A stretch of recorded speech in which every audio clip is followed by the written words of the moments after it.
Hey everyone, so one of the questions that I get the most, whether it's on YouTube or on Discord, is what shot type is the best. And Monster Hunter being Monster Hunter, they don't give you a lot of details, so it can be difficult to know what's what from the game. So in this video, I'm gonna go over every shot type, explain what they do and how to use them efficiently. But before we do that, I've seen a lot of people being confused on what's the difference between a shot type level and a charge level, so I'm gonna explain that right now. So basically, this is how it works. Every time you shoot, you increase your charge level by 1, up to a maximum of level 4. And of course, each charge level is gonna be stronger than the one before. Let's quickly take a look at exactly how strong each charge level is. If you watch my previous videos, a lot of the time I mentioned that the goal of the bow is to get to charge level 3 and 4 and to maintain max charge level as much as possible. And hopefully, looking at those numbers, you can tell why. Charge level 3 and 4 are exponentially bigger than 1 and 2. And this is why the Mighty Bow Feather that unlocks the charge level 4 is a crucial part of every bow build. In fact, one of the common mistakes that I see a lot of newer bow players do is to think that the Mighty Bow Feather is not useful when you have a bow that has the same shot type level on level 3 and level 4. But in fact, even if the shot level is the same, you're still benefiting from your higher charge level. And just to finish with the basics before we move on to the actual information, you can see that each charge level has a shot type attributed to it. So for example, on this bow, we have Pierce on level 1, then Spread, Spread, and Rapid. And if you look at the clip, that's exactly what's happening. But that's enough for the basics. We'll move to the actual shot types, and we're gonna start with the Rapid shot. The Rapid shot is your most flexible shot type, and it can be used in any situations. It's a very straightforward playstyle. You aim where you want to hit the monster, and then you shoot your bow.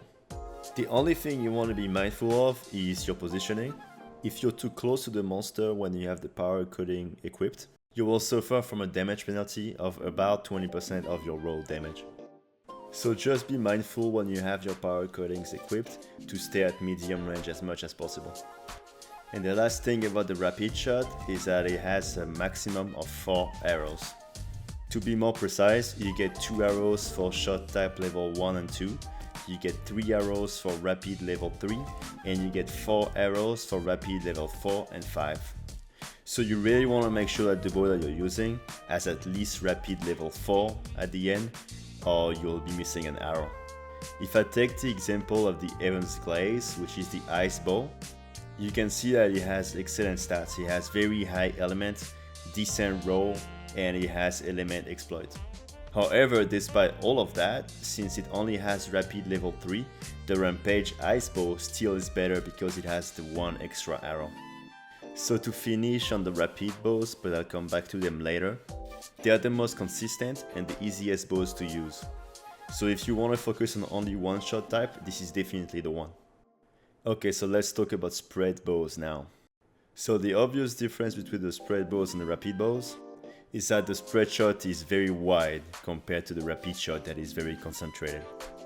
This means that to be efficient and to land all of your arrows, you literally have to be point blank in the monster's face. So this is a lot more complicated to play than Rapid, but to make up for that, the spread shot has 1 more arrow, so up to 5. And of course, unlike the Rapid shot, there's no damage penalty for range. So even if you're very close with power coating, you will not have a damage penalty.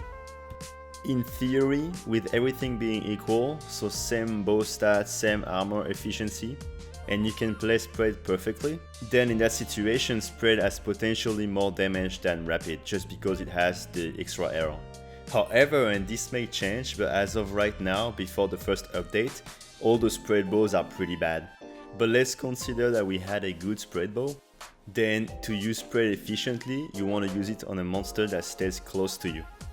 You need to consider that Spread only beats Rapid if you land most of your shots. If you start missing shots, then Rapid quickly becomes better than Spread. And one last thing about the Spread bow is that it benefits more from absolute power shot. In fact, because it has 1 more arrow, That's one more application of KO and exhaust, so you will get those KOs a lot faster. Okay, so let's move on to Pierce shot now. So Pierce is different than other shot types, and it shoots only one arrow. However, that arrow can pierce up to 6 times. So yes, as you might have guessed, Pierce is the shot type that has the potential to do the most damage with one shot. However, much like Spread is harder to play and more situational than Rapid, well, Pierce is even more situational and more complicated to play than both Spread and Rapid. In order for Pierce to be good, you have to meet a few requirements. The first one is the monster's hit zone. You need to have a monster that has good hit zones next to each other. Mizutsune is a good example because, as you can see on the clip, I pierced through the head and the back, which both takes a lot of damage. But if we look at something like Magna Malo, for example, in this fight you need to aim at precise parts of the body. So as you can see on this clip, when I try to aim at the purple blights, I get at most 2 good ticks and the rest is bad damage. In that case, Rapid is a lot better than Pierce. Okay, so that was the first requirement. The second requirement is that you have to be able to always find the right angle, and if the monster is not facing you or if you're out of position, you will not get all of your ticks and this will result in very bad damage. And much like Spread, in theory, if you can play Pierce perfectly, it does a lot more damage than Rapid. However, if you're not capable of getting those 6 ticks consistently in the good hit zone, your damage will fall off very rapidly, and in that case, playing Pierce is not worth it at all. Okay, so to finish up, let me give you my recommendations and overview of all the shot types. So first off, the Rapid shoots 4 arrows and is the most consistent shot type.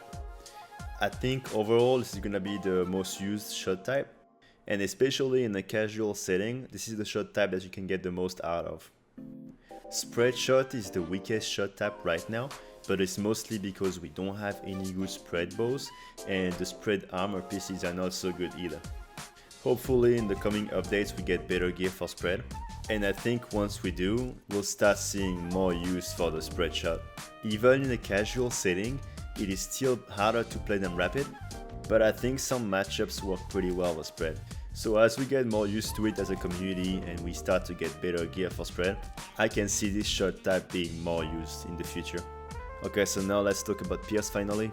So yes, this is the shot type that has the biggest damage in theory, but it is so hard to take full advantage of that I think outside of speedruns, or especially in 4 players quests, it will be difficult to have the right angle consistently.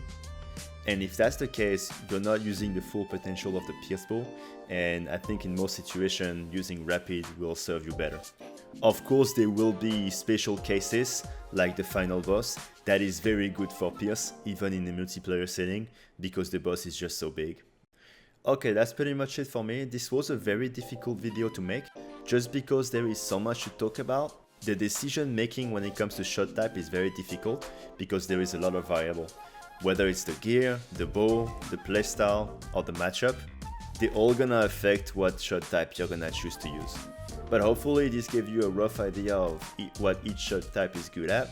And as usual, if there's anything that I missed or that I didn't explain clearly, please ask me in the comment section and I'll always try to answer most questions.